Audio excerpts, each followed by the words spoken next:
Nintendo Switch version 20 is finally here. To be honest, I completely thought Nintendo forgot about it, because they really waited till the last minute to put this update out. But nevertheless, it's finally here. This is one of the most significant Switch updates ever released. We got so many new features. So let's not waste any time and get right into them.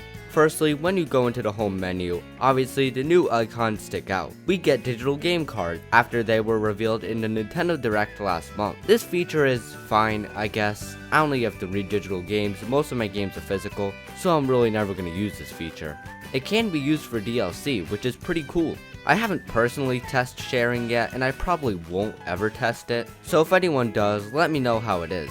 But it seems to be a really cool feature, and I'm glad that Nintendo included it. Next, the other new icon, Game Share. Game Share is really cool, honestly one of my favorite updates on the Switch. This basically functions as download play on the 3DS, DS, and 2DS. Using this, a console can play a game while the other one streams it to them. Again, it's pretty much download play. I'm not going to use this feature that much. Obviously, it doesn't work now, because the Switch 2 isn't out yet, so how could you use it? So we don't know how it exactly runs, but we'll find out June 5th. I'm pretty sure Nintendo hasn't had a full list of all the games that work with it, but if I had to speculate, I'd assume Mario Kart 8 Deluxe, Mario Party Superstars, Jamboree, and maybe Super Mario Party, and Kirby's Return to Dreamland Deluxe. I really don't know what other games could work with it, but if you have any ideas, let me know in the comments. Also, if you look at the home menu, you'll see two more new changes. The news and eShop icons were changed. The eShop is now red, and that's about it. It's just red.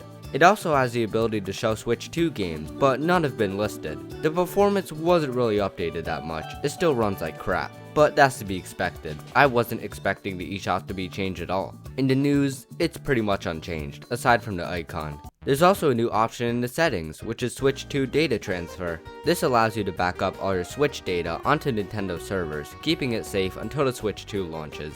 You can do this right now if you want to, but the only thing that you should be aware of is that it factory resets your Switch, meaning that you can't really use your save data if you upload it. This kinda makes sense if you want to sell your Switch and get a Switch 2. There's no reason to do this if you're not getting a Switch 2, because if you're getting a Switch 2, you're most likely gonna have your Switch around.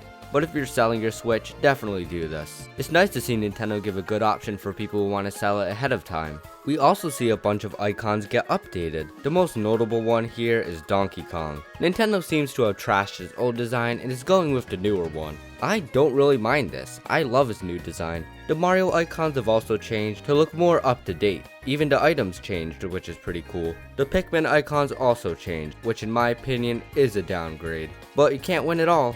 And finally, a bunch of social features were changed. In the trending tab, you'll see that game icons look pretty different. There's now a border around it. I mean, it's not that big of a deal, like it's the littlest deal in the world, but it's still kinda strange how they changed this. I assume it's to prepare for the Switch 2. Maybe the Switch 2 will have something like this, who knows. And also, Switch 1 friends sync with Switch 2 friends. If you go to a friend's activity, you can see that it says Online Nintendo Switch. This wasn't there before, meaning that it will possibly function like a PS4 and PS5, where it says if you're online on the Switch 1 or Switch 2. This is awesome. I was really worried that friends wouldn't sync between the Switch 1 and Switch 2, but this pretty much confirms it, and now I'm super excited and relieved. Overall, this was a pretty good update for the Switch. It wasn't the most monumental update or anything, but it's pretty cool how we got all these new features. We didn't get themes, which is kind of a bummer, but I gave up on that years ago. We're not getting themes at all for the Switch 1, but still holding on hope for the Switch 2. More than likely, this is the last major update for the Switch. Obviously it was going to happen eventually, and the Switch era isn't completely over because it has a successor, but it's still pretty sad to see this console being laid to rest. At least Nintendo will still support it, which is pretty nice. So thank you guys for watching the video. If you liked it, remember to like and subscribe, and become a channel member if you want to help support the channel. Comment what feature is your favorite, and I'll see you guys in the next video. Peace.